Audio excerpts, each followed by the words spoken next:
Lufhereng development program in Soweto is one of the largest integrated or mixed housing developments in the city of Johannesburg. It was unveiled by the Executive Mayor Parks Tau this week at a celebratory event.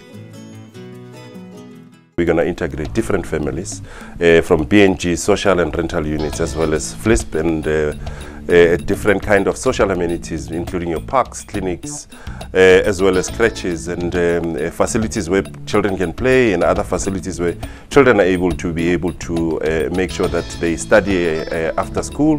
And we're going to be having agricultural opportunities around the area so that people can do gardening and provide food for themselves.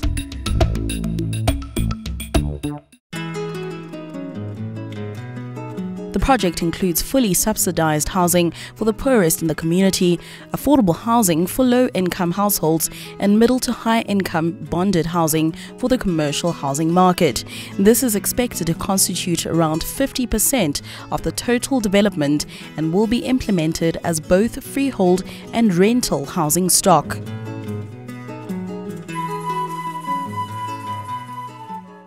It's unique in a sense that it's done in phases, and each phase has got your rental, social, as well as military veterans units. This is to ensure that we integrate communities in one phase rather than putting people in different locations because of their type of income or the type of their livelihoods. The housing project is aimed at promoting home ownership and eradicating service delivery backlogs. Many of the people being presented with houses now have been on the waiting list since 1996. Manje ngihlala eMzimhlophe la ngihlala khona. Ngihlala eZola North. Ukuthi bengenandawo. Manje bengihambe ngihlala la bangithathe. Wesikhathi phela indawo ngiye ngiyohlala kwenye indawo. Ngibhalise ngo 96 February nge7. Jabule kakhulu kabi futhi ukuthi ngikhala umoya wami uyobuhlungu ngoba ngihlupheke kakhulu. I was suffering too much. Lufhereng basitshele ofisini eZola. Satshelwe ofisini la eZola North. Yasijabulisa ngoba sifune indawo.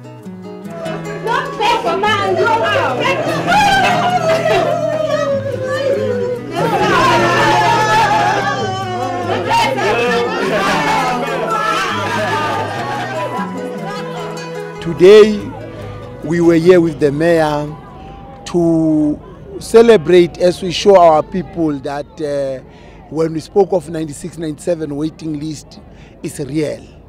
We have selected in each and every ward people that will represent a ward to be given a house, but in doing so it's just a beginning of saying all those that have been waiting. We are now saying, here are your houses that you are going to belong to. That's one.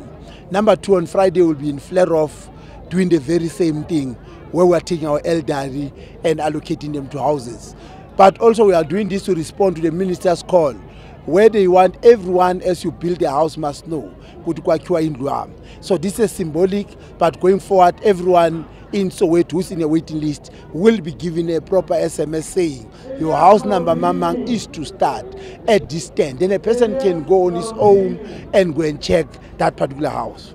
Two, we are also saying we have went through houses, we know how many people have applied who are in the waiting list, especially of 1996-97. This project is we're putting 24,000 units. It is between 3 billion to 3.5. That's the value of money being put to this project, from services to top structure and other amenities. We are bringing a lot of different people in, your financial bodies and government, to make sure that this project takes place. This area is 3-4 years old, the older part of Lufhereng, where we're issuing title deed. But the ministers want and ourselves is that going forward, when we give a person a house, must give a title deed. That is what we are building our system to do that. So that we give you a house, we give you a title deed, then we're done with you. That is a step we're following going forward. As we're going to be starting to build houses for other beneficiaries, we want to already register their title deeds. So that the day we give them houses, we give them title deeds. Employment creation through this project is estimated at 10,000 jobs during the construction phase. A major part of the business plan is to stimulate SME training and development. In addition, 4 agricultural estates that extend over 480 hectares were set aside to promote food security and self-sustainability. My name is Manga Kalekalakala, the owner of My Doctor Enterprise. I reside at Soweto, under Ward 53. We were phoned by Soweto to tell us about the induction. And then after induction, they allocated us to do the work. I've done 14 houses for the duration of 3 months. I have 2 teams which consist of 12 members. Each team has 6 members. Ukuthola lo msebenzi kwenze ukuthi at least nami ngikwazi improve my profile.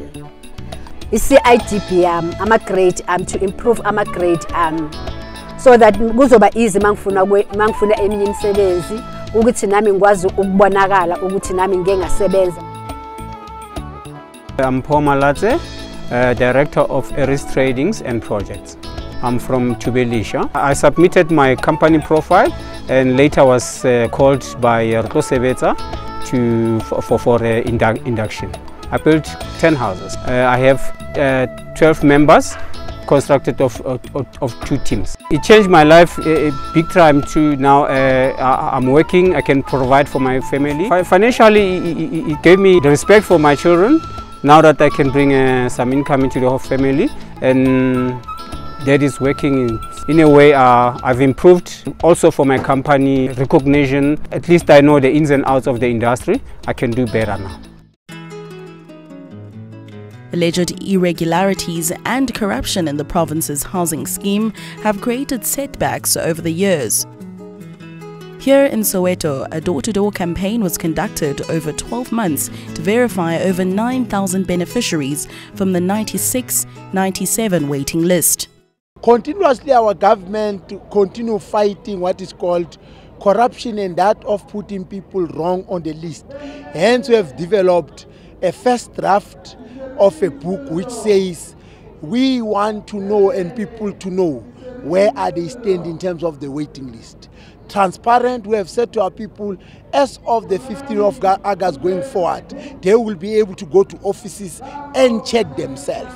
That is what must happen, so that they know. We want our people to know how far I am on the list, who's leaving, who's not leaving, why I'm behind. That thing must be transparent, so that nobody's accused of corruption in any other thing. A 260 million electricity substation has been built to supply the Lufhereng development. The area will also have 15 primary and secondary schools and 60 community facilities such as clinics and churches. We had only not opened houses today. We're also switching on the electricity body. We are switching on the electricity substation, meaning that that's another service. But this is human settlement where you have everything. You are going to have schools built, you're going to have amenities built in this particular area. It's not only about housing, but you know, we are addressing the constituency that said we have long applied. To mitigate service delivery protests and concerns, the City of Johannesburg is working closely with the Gauteng provincial government's Ntsirisano campaign. The campaign involves senior government officials regularly interacting with communities where issues are resolved in formal meetings. Yes, Ntsirisano, working with people continuously, government's view of involving and making sure that people take part will never stop. When the premier with Ntsirisano program was at Dobsonville, they pronounced and said, Lufhereng as a place, you will see us coming there to allocate. This is our response. We are doing exactly as it was announced. We want continuously working for our people to address the backlog. But not only the backlog, you must know that the City of Johannesburg is receiving about 10,000 people every month. So we're chasing a very fast-moving target. So you need to bring a lot of concept in terms of housing.